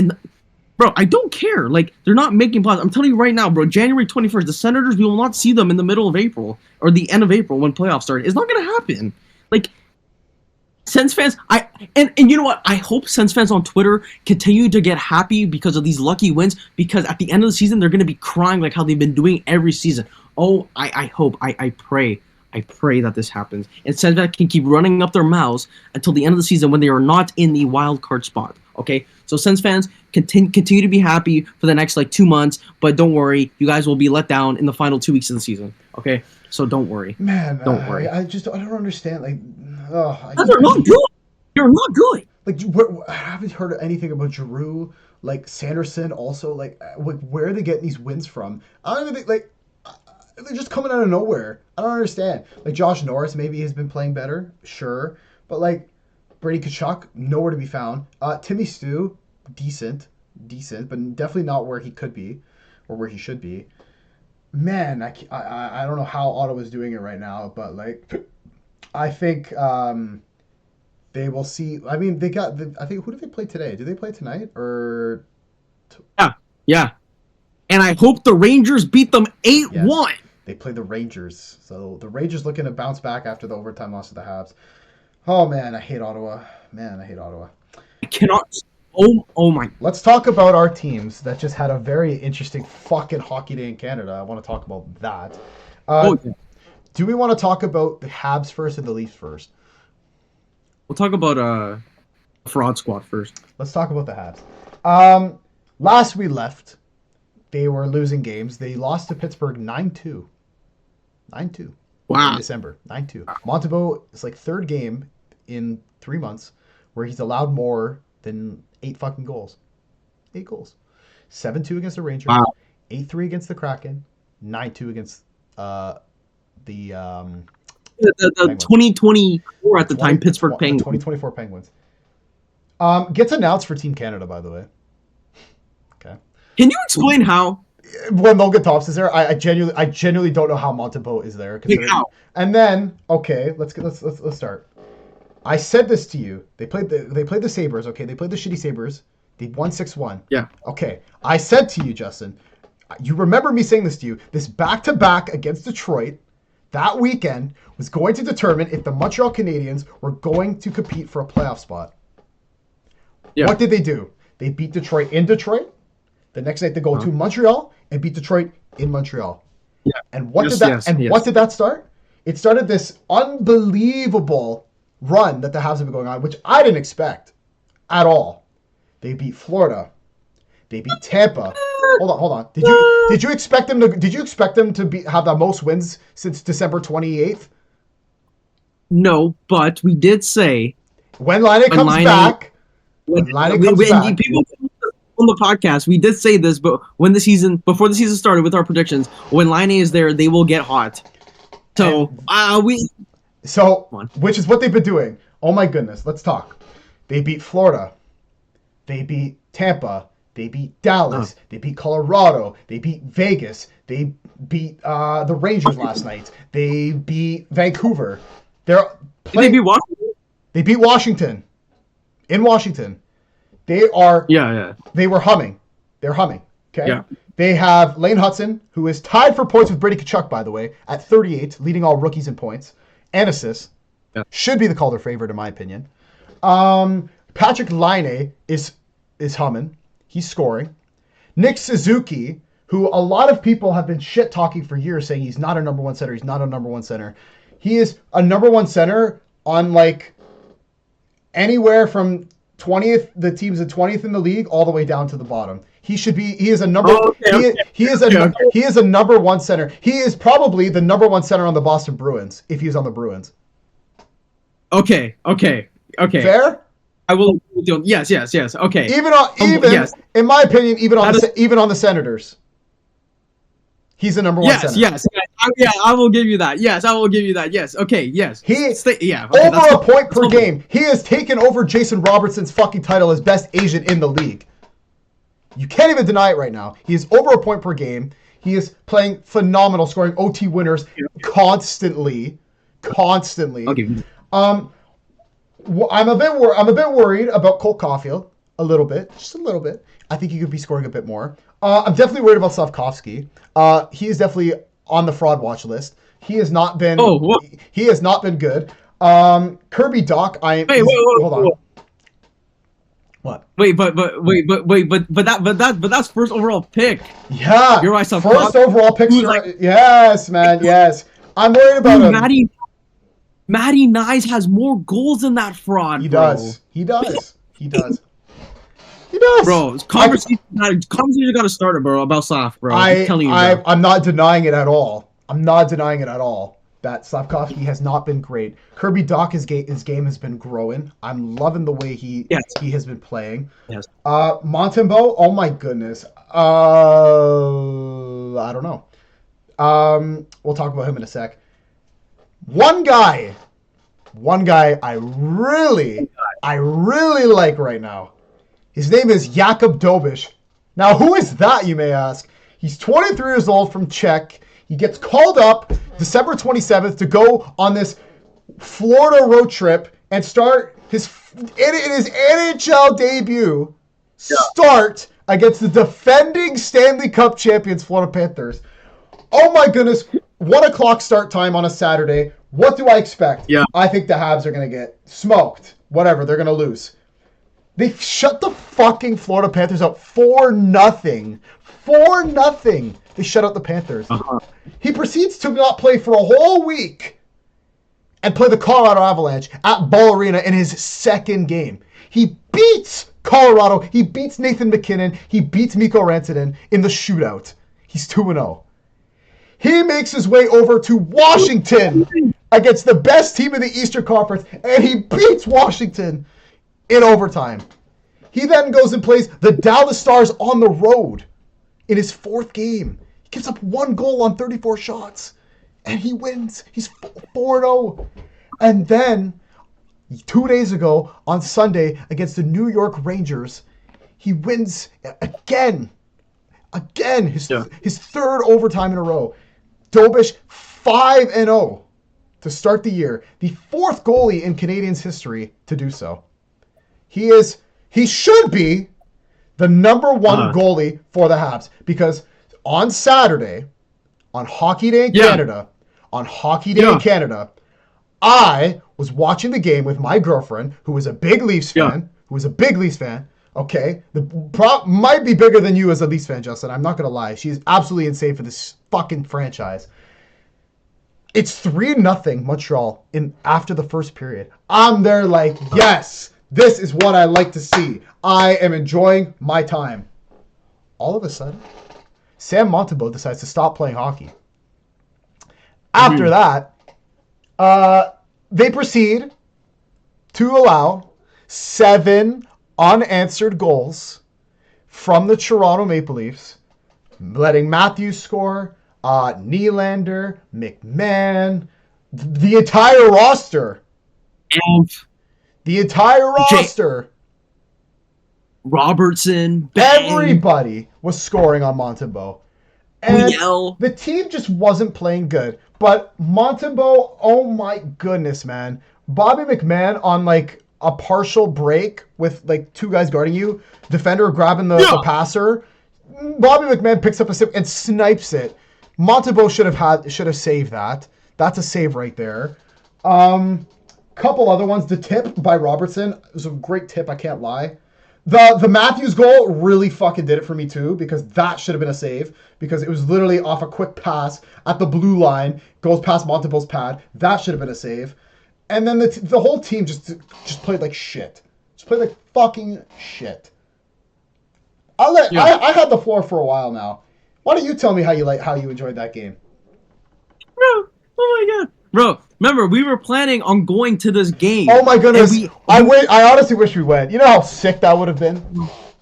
That would have been amazing. We should have went. Oh my god. Next time next Montreal Toronto game in Montreal, we are going. I don't give a fuck. I don't give a fuck. We're going. That would be insane. No, honestly, I was at my girlfriend's grandparents' house watching the game. I was there for the first period.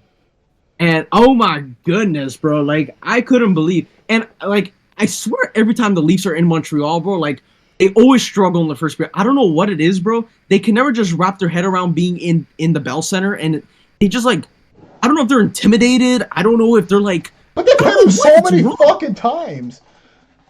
It's happened so many times where the Leafs struggle in the first period in Montreal, and it just annoys me so much because you know they're our biggest rival, right? So, bro, it's. Oh my god! I couldn't believe what I was seeing, bro. It was yeah, Montreal scored. I think it was Doc. It was like a delayed penalty, right? Bang, wide open. Doc Laine, and then 9 seconds after Laine, Anderson. Yeah. Oh, yeah. Okay. And then Laine on the power play to make it 2-0, which was the most obvious thing I've ever seen in my entire life, right? He had to score, right? Especially in the same position he scores every time. He's got like 10 power play Genos. It's nuts. He's a power play merchant. Oh my god. And then literally 9 seconds later, Josh Anderson hasn't scored a goal in like a month. He scores against us because Morgan Rielly, that absolute fraud, cannot win the puck battle of Josh Anderson 2025. And then don't make it spun by Josh Anderson in 2025. And it's 3-0. I was like, okay, bro, the game is over. I cannot believe Morgan Rielly cannot win. I was screaming at my TV. But then I did say to my girlfriend, it's not over. It's still 40 minutes left. Sure as shit. What the fuck happens from period 2 onward? You tell him. Oh. I couldn't believe this, right? Right. So it was 3-0. I saw Morgan Rielly, who is the biggest fraud on the Leafs squad I might have ever seen, might have surpassed Mitch Marner. I cannot believe what Morgan Rielly, what does he do for $7.5 million? I will never understand who he paid to get this contract. Whose wife did he take out, bro? Like, what did he do to get this money, bro? Okay, hold on.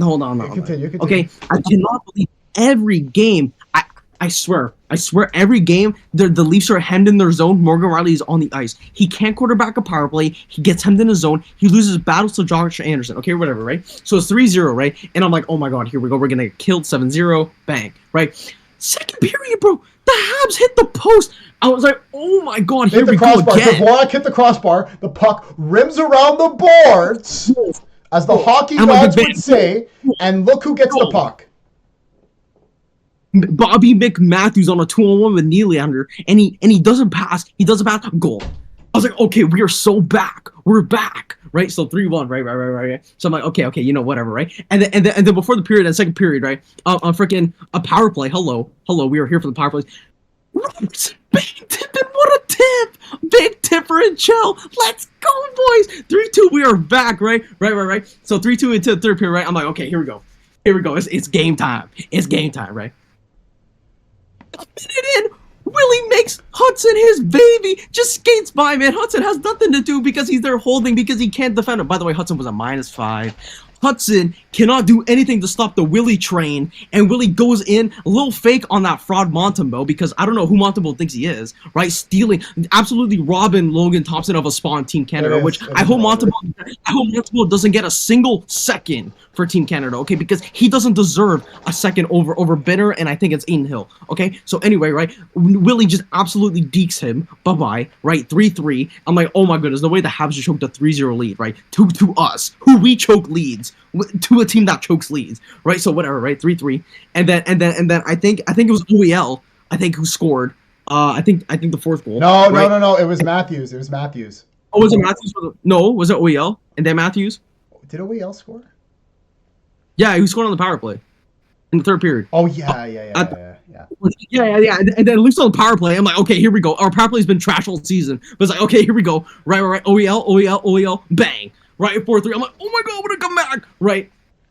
then like a couple minutes later, right? All of a sudden, Marner, who was exceptional yesterday against the Lightning, and Marner has been actually somewhat decent this season, right? Marner somewhat has decent. skates. What are you talking about? Somewhat decent? He's literally your best player. Come on. He's been decent, but again, you know my view on him, right? He's on the fraud list, right? So he skates it right into the Habs zone, right? And then Poppy, bang, right from the blue line. Who I just traded for in fantasy.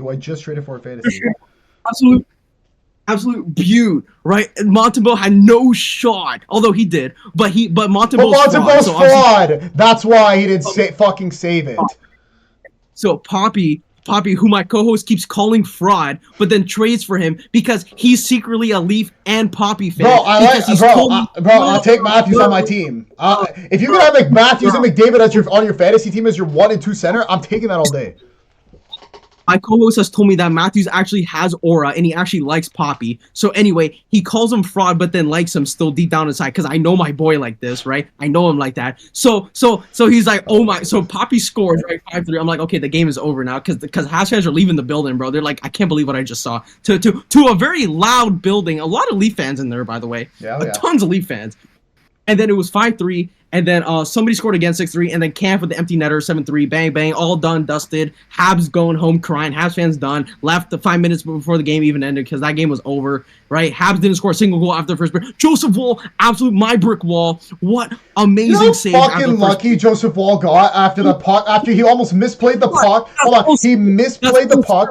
He misplayed the puck.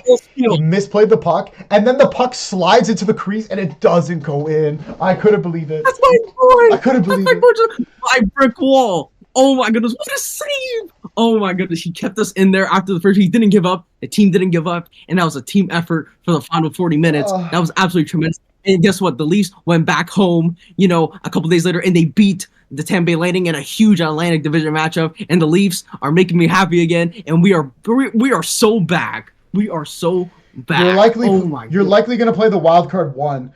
We're going to talk about the wildcard race shortly, but man, unbelievable weekend of hockey. It was entertaining. The Habs were awful for the last 40 minutes, and I was happy to see that because yeah, they can go to a 3-0 lead, but they couldn't hold on. They could even have a 5-0 lead. They probably still wouldn't hold on because the Leafs were just But the next night, they did beat the Rangers in overtime, and they're back in the wildcard race, so it's all good. It's all good. But now we know who... And guess what? After Dovish beat the fucking Rangers on Sunday, who gets the start against the Tampa Bay Lightning? The Vasilevsky matchup. The guy who's undefeated, or the guy that gave up 7 goals in 40 minutes? Oh, they gave it to Montembeault. Oh my goodness. Habs fans on Twitter today, this guy tweeted, I remember, I replied to his tweet. He said, if Montembeault has a bad outing, what happens next? You know what I said? Yeah. It's Dobish's net. I don't give a fuck. It's Dobish's net. I just wrote an article. Go look at it. I'll put the link in the description. Why Dobish could be the next Carey Price for this Canadian team. Could he be the next franchise goalie? Right now, it's looking like it. But unbelievable. The Habs, they need to ride the hot hand, especially right now with the wild card race being as close as it is right fucking now. There's like 5, 6, 7 teams all within like 3 points of each other. It's unbelievable. As for the Leafs, continue to roll. They play the Columbus Blue Jackets tomorrow, and then Saturday in Ottawa for the Battle of Ontario. Oh, we are here.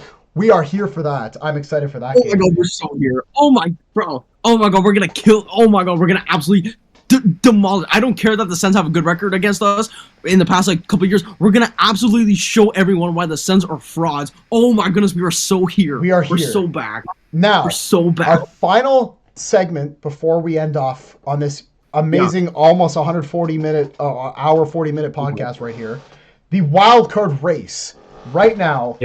The Senators with 46 games played have the first wild card spot with 52 points.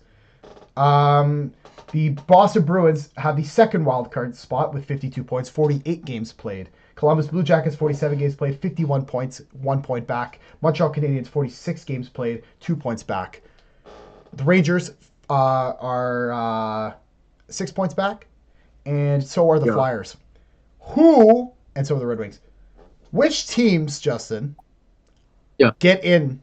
Because it doesn't look like any of these teams are going to go after the division, 1 to 3. Who's making playoffs from this nice group of people? Is it the Sens? Is it the Bruins? Is it the Habs? Is it the Rangers? Is it the Red Wings? Is it the Flyers? Who is it? Who is your prediction to take the wild card spot? It's going to be the Rangers, and you know what? Columbus Blue Jackets for Johnny Gaudreau. It's gonna happen. They're gonna do it for Gaudreau. They're gonna make the playoffs. It's gonna be not the Red Wings. It's gonna be the Blue Jackets and the Rangers. That's what's gonna happen. Well, they have fire under their belly. The Jackets got fire, and they're gonna do it for Gaudreau. It's gonna happen. I got a feeling. They did just lose 2 in a row, but sure. Who am I? Who am I gonna predict? Yeah. All right. First of all, Bruins, no. Flyers, no. Jackets, I'm sorry. No. Sens, nah. Rangers, nah. Rangers. I think the Rangers are going to come back and take that wild card spot. They are not as bad as they are set out to be. As for the last spot, and what I'm hoping happens, oh my God. The Montreal Canadiens will take one of the wild card spots and play the Toronto Maple Leafs in the first round of the playoffs. I am praying, I am hoping that happens. If we could continue this streak of Dobish's unbelievable play, they get a good piece at the deadline. They continue. Patrick Laine continues to score. Cole Caulfield continues to score. Dobish continues to collect fucking W's. If Lane Hutson continues to have more points than the Senators' captain, for all I know, right now, bro, he's got good defense. Stop this for 1 second. Let me finish. If that happens, why not us? Why not? We've been out of the playoffs since 2021. This is the best season I've seen the Habs play in this whole rebuild. Why not us? Why not a little Toronto-Montreal matchup? Like games like the home opener, 1-0. Games like the Hockey Day in Canada, they add story. They add to the story. The story of Toronto-Montreal in the playoffs again. Would that not be something? Yeah. I know Leafs fans want a simple first round, but Montreal. Bro, you guys are simple anyway. What are you talking about? Montreal, I'm telling you, it won't be easy for the Leafs if they do play the Habs. I'm predicting Montreal finally gets into the playoffs. I'm praying that happens. I want to put money on that shit. Please, guys. I need to see. I think you can. What's that? I think you can. I think you can I think you can. To make playoffs, they definitely got It's my team. Of course I'm going to say my team, especially if we're in the race. Of course I'm going to say my team's going to make playoffs. Come on. I have to have some faith. So I'm very... Oh, Lightning Ring. What's the score? 1-0. Nikita Kucherov from Sorelli and Lilleberg. Cool. Whatever. Wow. We're already losing. Anyway. Hopefully the Habs make it because we need to see Montreal in the playoffs. I don't really care for Boston. I hate Ottawa and Detroit. I don't really care. Whatever. Wow, we've been talking for a while. That is going to do it for this episode of the AJ Sports Podcast. Hold on. What? Completely off topic, off hockey related. I see the wrestling belt behind you. 1 more month, pretty much, and we are going to Elimination Chamber. Ooh. We will be there. Absolutely. Should we live stream? We could live stream that, eh? Us being there. We could. Well, maybe. Why not? Maybe. Dude, why don't we live stream the Royal Rumble? Our reactions. Could do that because I'm hosting. No, but for real. I'm hosting. Yeah. No, but for real. Completely off topic. Wrestling has been absolutely sensational for the past months, and we haven't talked about it at all because it's not really our thing, to talk about. But I gotta give them credit on our platform, bro. Wrestling has been absolutely sensational. I've been watching it with my girlfriend, and she's been liking it. I'm like, oh my goodness, this has been absolutely sensational. So she's been learning, and I've been telling her about who's who, right? So wrestling has been phenomenal. We're going Royal Rumble next week. I am hyped. Hockey's getting hyped too. Blue Jays signing players. Oh my goodness. It's been good for sports. Yeah, wrestling, man. I showed my girlfriend a clip of Rhea Ripley and she got scared. So yeah. That was pretty funny. But hopefully you guys enjoyed this episode of the AJ Sports Podcast. We certainly enjoyed talking about a lot of these fraud NHL teams and fraud players like Morgan Rielly. hopefully you guys enjoyed. Leave a like, subscribe, tell all your friends. And next week we will be back every Tuesday. We try to record, probably have it up Tuesday or Wednesday. I will get this up as soon as possible. And hopefully you guys enjoyed this. And we will see you guys on the next one. Take care and peace.